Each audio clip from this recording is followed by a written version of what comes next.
آپ کہتے ہیں نا ہم نمازی ہمیں آتا ہے سب کچھ، ایک دفعہ سنائے کسی قاری صاحب، اچھے قاری صاحب، سینکڑوں تو آپ کی تلفظ کی غلطیاں ہوں گی، تجوید پڑھی نہیں ہوتی ہم نے، نماز میں الٹا سیدھا پڑھ رہے ہوتے ہیں، ربی جعلنی، او بھائی ربی جعلنی ہے، جعلنی کہاں سے آگیا؟ جیم پہ تو فتح ہے ہی نہیں، آپ جیم ساکن ہے، ربی جعلنی، سبحانک اللہم، کلہ نہیں ہے، سبحانک اللہم، تھوڑا اٹھانا ہوتا ہے تاکہ الف مدہ پورا بنے، کھڑا زبر ہے، الف مدہ کے برابر کھینچنا ہے اس کو، دو حرکات کے برابر، سبحانک اللہم، وَتَّبَارَكَ اسْمُكَ، وَتَّبَارَكَ، او بھائی وَتَّا نہیں ہے، وَتَبَارَكَ اسْمُكَ، التحیات، او بھائی التحیات نہیں ہے، التحیات ہے، سبحان رب العالی، سبحان رب العظیم، نا بھائی یہ نہیں ہے، سبحان ربی العظیم، سبحان ربی الاعلی، یہ ہے۔ آپ سنائیے، میں نے تعلیم بالغان کا مدرسہ بہت پڑھایا، جب میرے سامنے آتے تھے نا، کتنے سال سے نماز پڑھ رہے ہیں؟ 25 سال سے، اچھا سناؤ ذرا سورت سناؤ، او بھائی ایک نئی صورت کی شکل سامنے آتی تھی، زبر کی جگہ زیر، زیر کی جگہ پیش، پیش کی جگہ کچھ۔ میں آپ سے گزارش کرتا ہوں، میں آپ کو حقیر نہیں سمجھ رہا ہوں، آپ کی تحقیر بیان کرنا مقصود نہیں، خدا کی قسم خواب غفلت سے جگانا مقصود ہے۔ آج آپ چیک بھرتے ہیں نا، چیک، جتنے یہاں چیک بھرنے والے موجود ہیں ان سے پوچھئے، اتنے آرام سے بھرتے ہیں کہیں ٹیڑھا میڑھا نہ ہو جائے، باؤنس ہو جائے گا، اور کہیں اگر غلط ہو جائے نا تو اوپر سائن کرنا پڑتا ہے، ورنہ یہ ریٹرن ہو جائے گا یہ چیک بینک سے، اوور رائٹ ہو گیا ہے، تب کہیں جا کے وہ کیش ہوتا ہے۔ لیکن جب نماز پڑھتے ہیں تو سمجھتے ہیں بہت بڑا ہم نے اللہ پر احسان کیا ہے، بعض تو پڑھتے ہی نہیں، خیر جو پڑھتے ہیں بہت بڑا احسان کیا ہے، اب پڑھی بس اللہ قبول فرمائے گا۔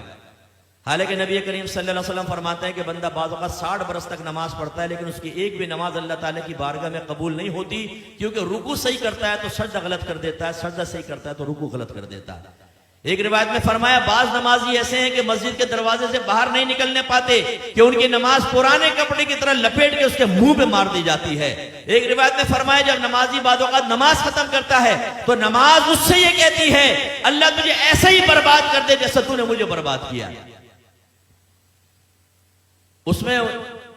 وہ خاص طور پہ سپر مین نوجوان یہاں بیٹھے ہوئے نا، جب نماز پڑھنے کھڑے ہوتے ہیں رکوع سجدہ، ایک دم سیدھے کھڑے ہو گئے، رکوع سجدہ، ابھی ہماری الحمد آدھی بھی نہیں ہوتی، 2 رکعتیں ختم کر لیتا، اور جب یہ سلام پھیرا کلٹی باہر، او بھائی تو یہ تو ایکسپریس ٹرین بنا ہوا ہے، بلٹ ٹرین، یہ تیرا فائدہ کیا ہوا نماز پڑھنے کا؟ یعنی سر سے بوجھ اتار رہے ہو۔ آپ نے دیکھا جمعے کی نماز کے بعد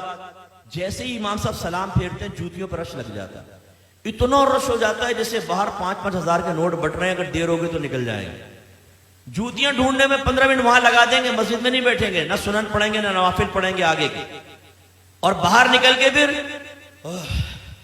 دوسرے کہتے ہیں ہاں کیا کرنا، چل ڈھابے میں چائے پیتے، ابھی تم اس لیے باہر نکل کر آئے تھے۔ یہ بھی ضمناً بات آ گئی تو میں آپ کو عرض کر دوں، غور سے کریں، غور سے دیکھیں، اور اپنے بارے میں بھی سوچنا ہوں، آپ بھی سوچیں۔ نبی کریم صلی اللہ علیہ وسلم فرماتے ہیں کہ مسجد کی اور مومن کی مثال ایسی ہے جیسے مچھلی اور دریا،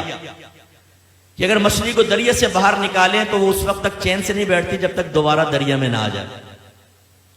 اور منافق کی اور مسجد کی مثال ایسی ہے جیسے پرندہ اور پنجرہ، کہ اگر پرندے کو پنجرے میں بند کر دیں تو وہ پھڑپھڑاتا رہتا ہے کہ دروازہ کھلے اور میں اڑ جاؤں، اور جیسے کھولتے ہیں اڑ جاتا۔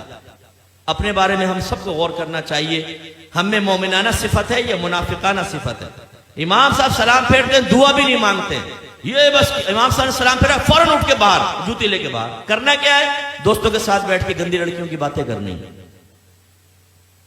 حالانکہ نبی کریم صلی اللہ علیہ وسلم نے فرمایا کہ جب کوئی نماز پڑھ کے اپنی جگہ بیٹھا رہے اور جان بوجھ کے اپنا وضو نہ توڑے تو فرشتے اس کے لیے دعائے بخشش و مغفرت کرتے رہتے ہیں جب تک کہ وہ اٹھ نہ جائے۔